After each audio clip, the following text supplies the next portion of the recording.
I have a bit of a confession to make. I am a bit of a sci-fi fan. I love TV shows and movies about things like time travel.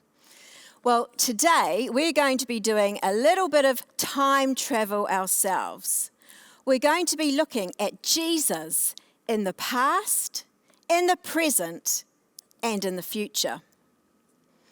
We are looking in this series of navigation how we chart our lives to face true north, with our eyes and our hearts focused on Jesus.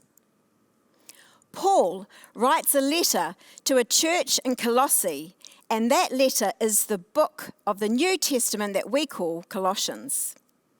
All of the people in this church were new in their faith. They had only just recently begun their spiritual sail. And Paul is worried that they might feel lost at sea. So he writes to them, to these new believers, to encourage them and to resource them because he wants them to stay the course. He wants them to keep true north. The truths that he wrote to them are the same truths that you and I can keep closely to our hearts also. Last week, from the first part of his letter, we saw how the currents and ideas of the culture around us can cause us to drift. We can feel too busy, too worn out to be aware of the currents underneath us, taking us away from our true north. It is also possible for us to feel lost at sea. We look at the back of the boat and all we see is ocean. We look around us and all we see on either side is ocean. We look forward and it's still just ocean, and we can get overwhelmed. We wonder, are we really getting anywhere? Are we stranded alone at sea? The next part of the Apostle Paul's letter assures us that we are not alone. Jesus has power and precedence always. We have never been alone, and we never will be. We come to verses 15 to 23 of the first chapter of Colossians. Firstly, we see how Jesus has power and precedence when we look behind us. He is the image of the invisible God, the firstborn of all creation, for by him all things were created.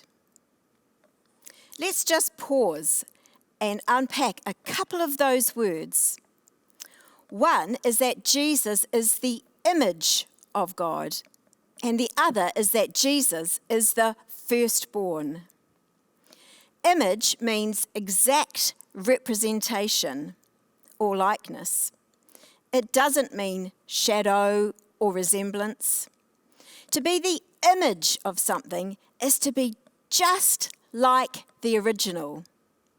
Not the same person, but the same substance. Just as each of us as human beings is the same substance as any other human being, so Jesus is as much God as God the Father. To be the image of God is to be God. The word firstborn, likewise, shouldn't be thought of as meaning the first thing created. Jesus was definitely incarnated or made flesh in Mary's womb at a particular point in time. But before this, he was an eternal spiritual being. Nowhere in Scripture is it ever suggested that he was in any way created. We are told, in the beginning, the Word already existed. The Word was God, and the Word was with God. He existed in the beginning with God. What firstborn means here then is not firstly created, but rather it contains a sense of status. As in ancient cultures, the firstborn child was the preeminent one in the family, the one who held the rank and the inheritance of the family. A little bit like the English monarchy of today. So the word firstborn is not there to reduce Jesus down, it is there to show his exalted position. Now, I am a bit of a history buff.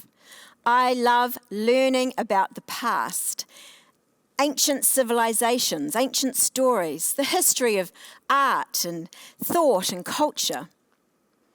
But these opening verses of our passage speak of a time before any of that, a time before even the notion of time came to be, a time before there was anything that is except God, the Creator, the one who has always been.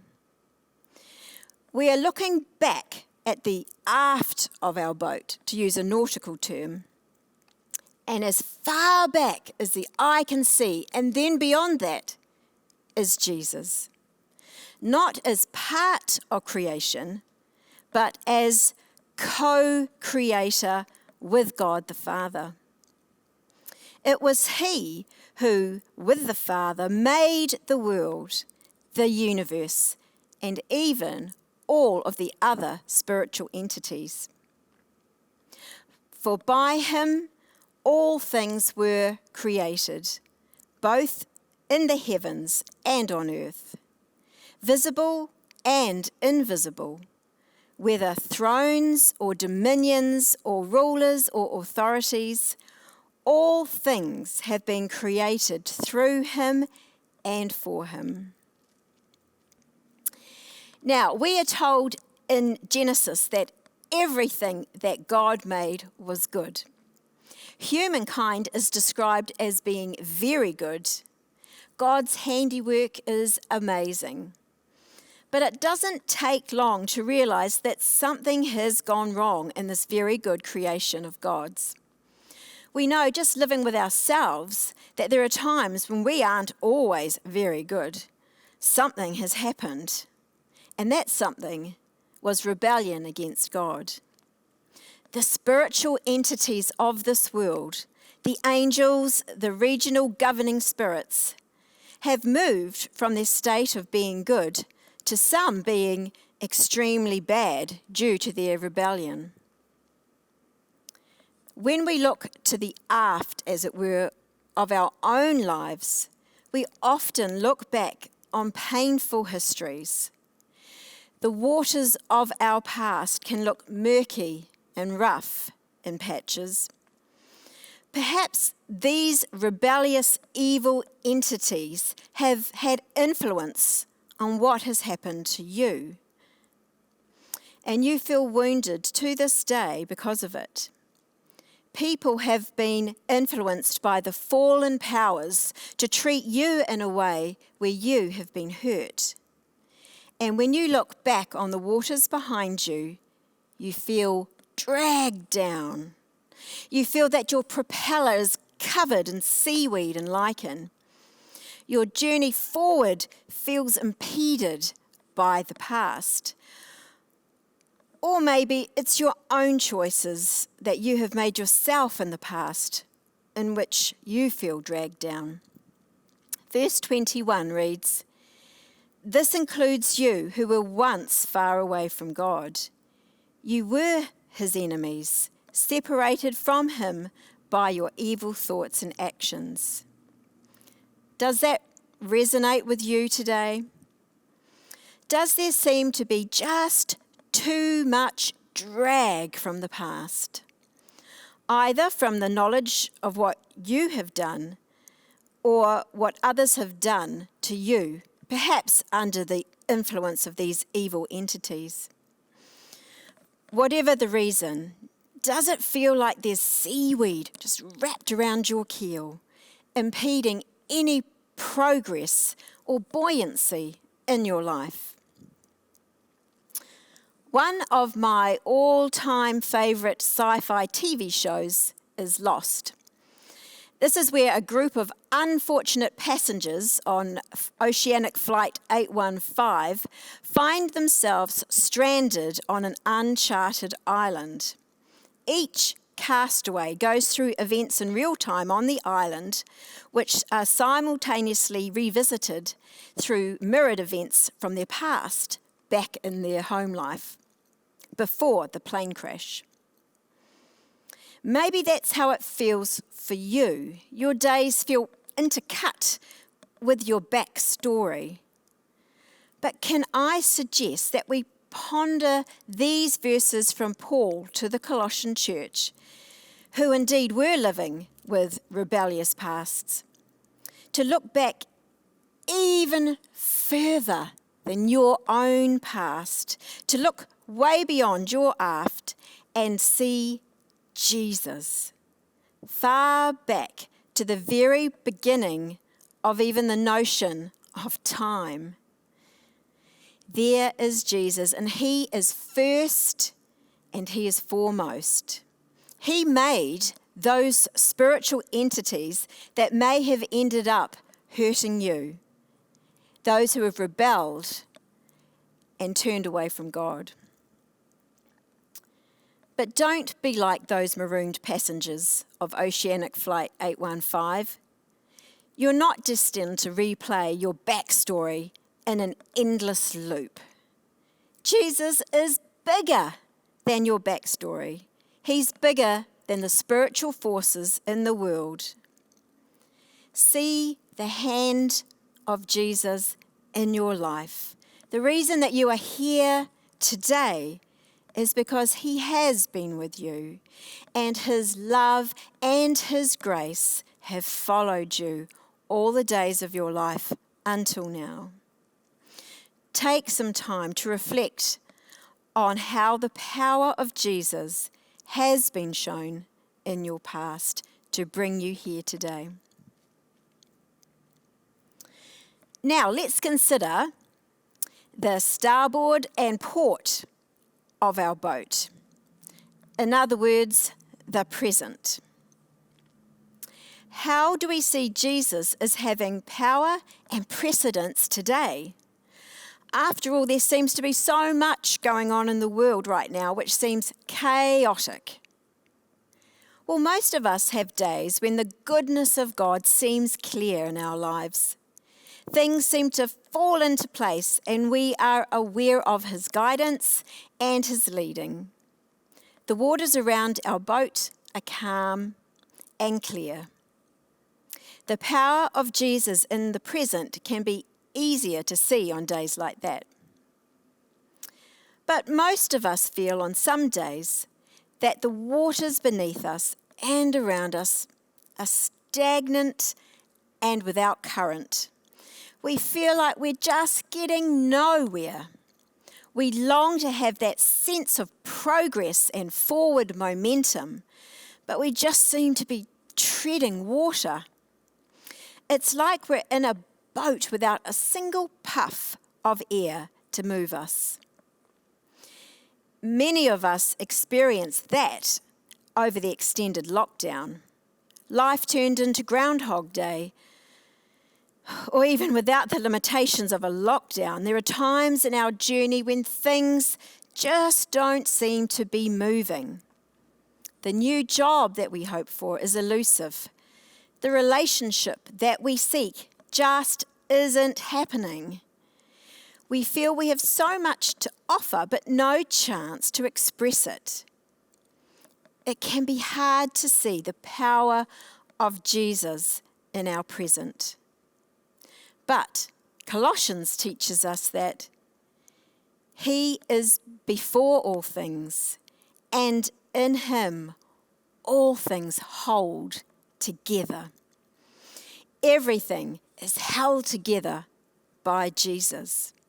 Even the mundane, ordinary things of our lives, they're beautifully infused by the power of Jesus. But we need to look. Take time to look. I was speaking to a colleague of mine this week who has been in a 15-week lockdown in Melbourne, working from home and homeschooling 4 children. I asked her how her mental health was coping with the ring of iron, as that's been called around Melbourne. And she told me that it has made her go deeper into her spiritual times with Jesus. She says it has been vital to spend quality time with him when she wakes up to start her day and before she goes to sleep at night.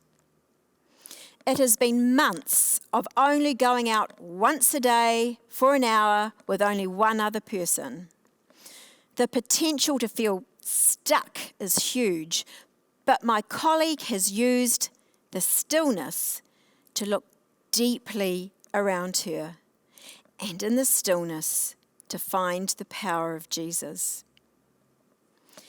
If you feel you're not going forward, slow down and take time to refocus your gaze on the grandeur and wonder of God.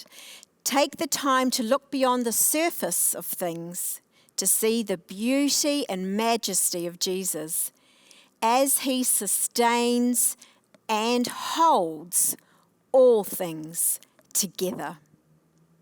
Jesus is with you, and there is beauty there. Use your stillness to see him. These verses tell us that Jesus holds all things together. He is there, intricately involved in our everyday. He didn't just create the world and then sit back and watch it keep going. Rather, as it says in the book of Acts, in him we live and move and have our being.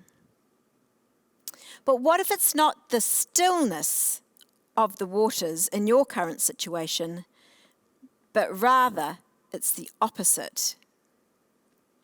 You feel you are being pounded on all sides by harsh winds, and you spend your days lurching from one side to the other, afraid at any moment you might capsize. Well, there is a story in the Gospels about this literally happening to the disciples, the followers of Jesus. In the Gospels, a storm arises and the disciples are in a boat out at sea. They were terrified. They feared the worst. But where was Jesus? He was right there with them in the boat.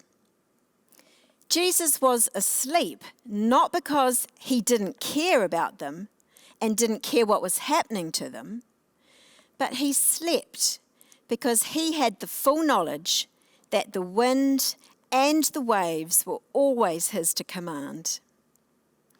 No storm will ever be greater than Jesus.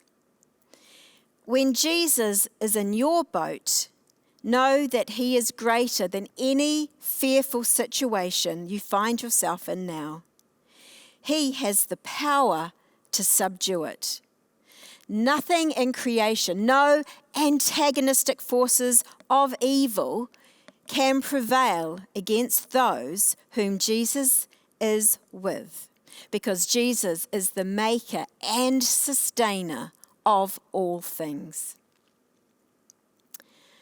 For it was the Father's good pleasure for all the fullness to dwell in him, and through him to reconcile all things to himself, having made peace through the blood of his cross.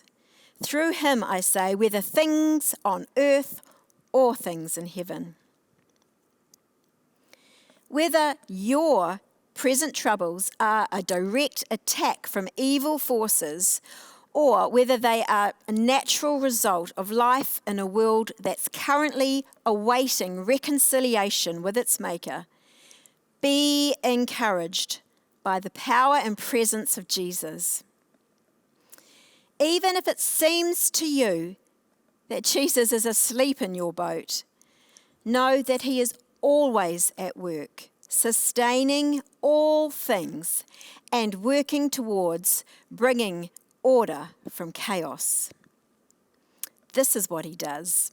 The winds and waves may ravage for a time, but Jesus is still at work, holding all things together, and he is always with you in your rocking boat.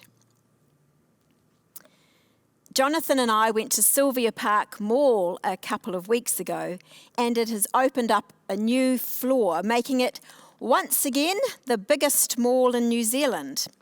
Like most malls, it has signs with arrows pointing, saying, "You are here." Now we come to look at the fore of our boat, to our future. No matter how hazy it seems to us, Colossians points an arrow to the future and says about Jesus, "You are here." He is before all things, and in him all things hold together. He is also the head of the body, the church, and he is the beginning, the firstborn from the dead, so that he himself will come to have first place in everything. Jesus is again described as the firstborn, this time the firstborn of the dead. He has power and precedence even over death. Nothing can harm him or prevent his rule, and we who are his church are described as his body. So where he is, there we are also, just as a body is always joined to the head. So when we look to the future, we can have confidence. Not even death has power over Jesus. The future points to Jesus and says, "You are here," and because of that, so are we. We are secure. Now, some of you might feel lost at sea. There is so much going on around us. We don't know if we're going to have to wake our kids up again one morning and say, "Sorry, no cross-country today. In fact, no school again today. It's all been shut down again." We don't know what the near future will hold, let alone the distant one. Your kids are probably like mine and come home from school with dire predictions about the future, about climate change and the doom of our planet. But when we look to the fore, to use our nautical metaphor again, it can be overwhelming. But let's take courage that there is an arrow on the horizon, and that arrow points to Jesus. And he says, "I am here, so you are here with me too." The great truth of the gospel is that Jesus has won. He has reconciled fallen people like ourselves back to God. And there is certainty that even the most rebellious of the spiritual forces and powers in this world will again submit to his rule. Our hope is secure, it's sure, and it is certain. You are here. And although you are formerly alienated and hostile in mind, engaged in evil deeds, yet he has now reconciled you in his fleshly body through death, in order to present you before him holy and blameless and beyond reproach.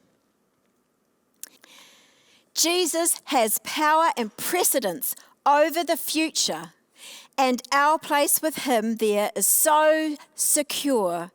We do not need to fear the uncertainties that may loom before us. He has already won because of the cross. This was God's way of bringing back a rebellious world into submission to him. These realities are breaking into our current situation, and they give us hope as we look to the four of our boats to the future. One of my favourite sci-fi movies is called Interstellar, and it plays with the idea of time as a relative construct. In one scene, the characters land on the surface of a planet for only a few minutes, but on Earth, due to the different orbits, decades have gone by during that time of only a few minutes. This reminds me of how Jesus rules over time. To him, it's just a tool. He has power over time. He is not fazed by it or ruled by it. We do not have to fear the future because he is supreme there. He created time, and we are and we will be safe because of him. The presence of Jesus is behind us, it's around us, and it is before us. Jesus is totally in control, and therefore Paul exhorts both us and the Colossians to continue in the faith, firmly established and steadfast, without shifting from the hope of the gospel that you have heard. Jesus is our aft. He's our starboard and port. He is our fore. He is the Lord of the past. He's the sustainer of the present, and he is our hope for the future. Let's worship him now and follow him faithfully, our true north.